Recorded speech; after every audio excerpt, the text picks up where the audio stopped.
Shalom, selamat pagi God Lovers.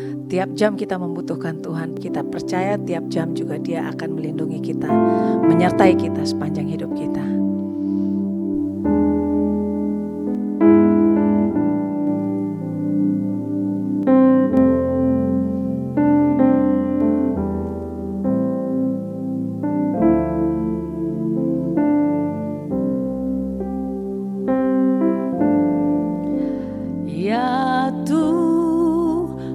Tiap jam ku memerlukanmu, Engkaulah yang memberi sejahtera penuh setiap jam, ya Tuhan, di Kau ku datang juru selamat, berkatilah.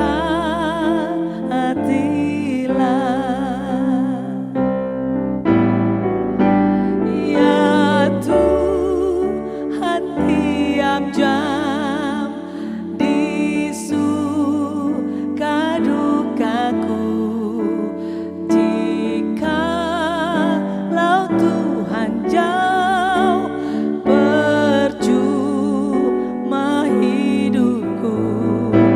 setiap jam, ya Tuhan, di Kau ku perlukan, ku datang juru selamat, berkatilah.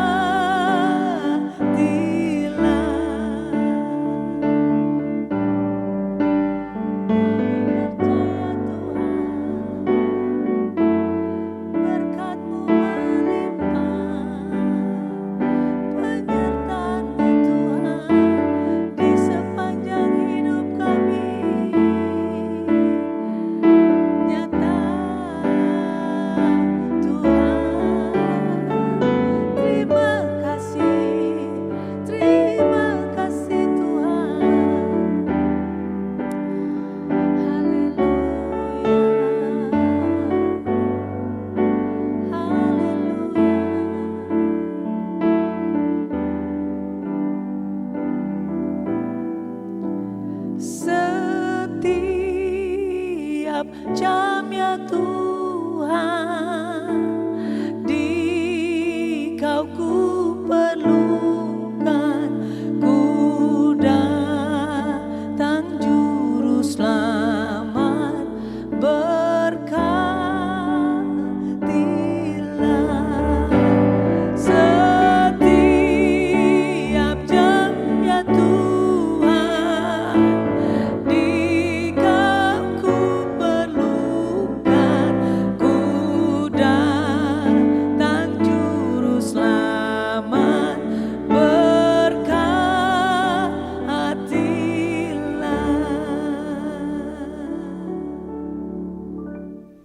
Salam God's Lovers, bertemu kembali dalam program Words from Heaven.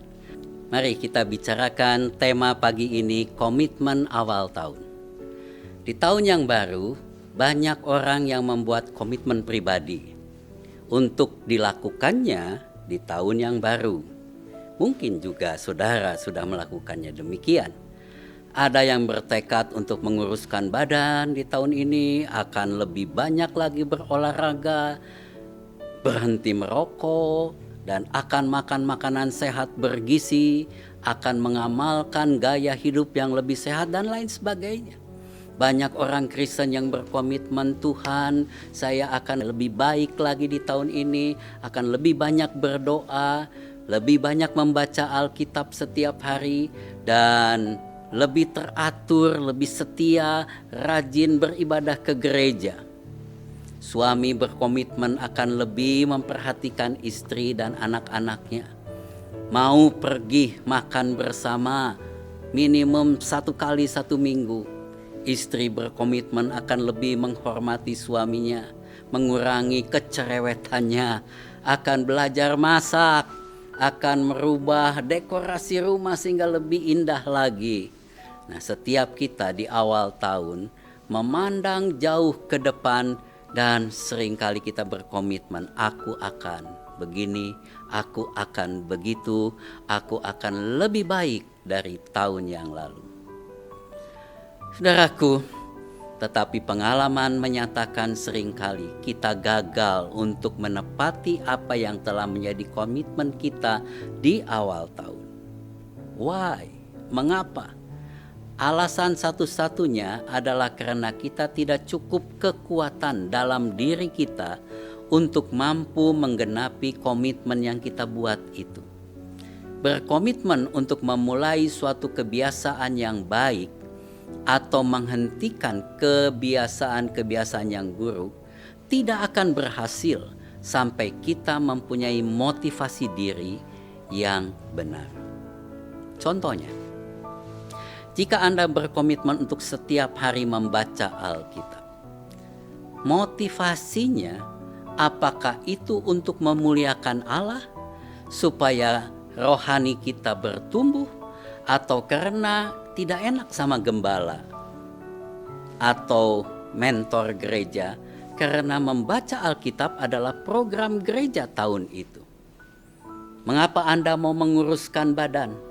Apakah untuk dapat lebih melayani pekerjaan Tuhan dan memuliakan Tuhan dengan tubuh yang lebih bugar dan sehat? Atau sengaja supaya kelihatan lebih cantik untuk memuliakan diri kita sendiri? Itulah motivasi. Firman Tuhan dalam Yohanes 15 ayat 5 berkata, "Akulah pokok anggur dan kamulah ranting-rantingnya. Barang siapa tinggal di dalam aku dan aku di dalam dia, ia berbuah banyak. Sebab di luar aku, kamu tidak dapat berbuat apa-apa." Saudaraku, komitmen saudara bisa berhasil hanya jika Allah menjadi fokusnya dan saudara berkomitmen total untuk melakukannya bagi kemuliaan Tuhan. Karena jika memang kehendak Allah untuk kita melakukan sesuatu, pasti akan digenapi. Pasti Tuhan akan membantu kita untuk menggenapinya. Sekiranya komitmen kita itu tidak sesuai dengan firman Allah dan tidak memuliakan Tuhan, kita tidak akan pernah menerima pertolongan Tuhan di dalam proses pada waktu kita melakukannya. Jadi sekarang sebagai orang percaya, komitmen tahun baru apa yang harus kita buat? Ada beberapa saran yang dapat kita lakukan. Yang pertama, berdoalah kepada Tuhan untuk meminta hikmat dari Tuhan. Untuk melihat apakah ada yang Allah mau kita lakukan di tahun 2023 ini.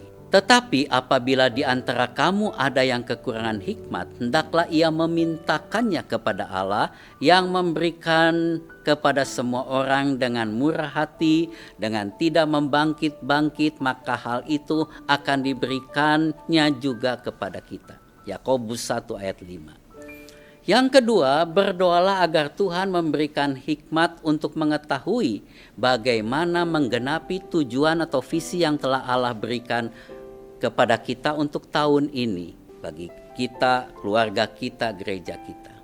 Yang ketiga, mari kita mengandalkan pada kekuatan Allah saja di tahun 2023 ini. Sebagaimana Yeremia 17 ayat 7 katakan, diberkatilah orang yang mengandalkan Tuhan, yang menaruh harapannya kepada Tuhan. Saudaraku, yang keempat, carilah teman di mana saudara bisa men-sharingkan, membagi tujuan visi saudara yang diperlukan supaya mereka pun menolong, mensupport, mendorong saudara. Teman yang terbaik tentu adalah istri atau suami kita. Yang kelima, jangan pernah putus asa atas kegagalan di masa lalu.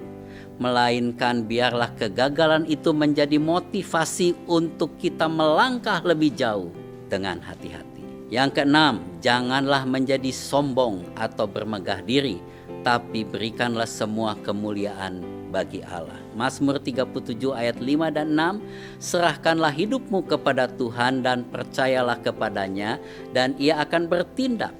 Ia akan memunculkan kebenaranmu seperti terang dan hakmu seperti siang. Percayalah, tahun 2023 akan menjadi tahun yang diberkati, tahun yang berhasil, dan setiap komitmen yang kita punyai, kita percaya bahwa Roh Kudus akan memberikan kemampuan kepada kita.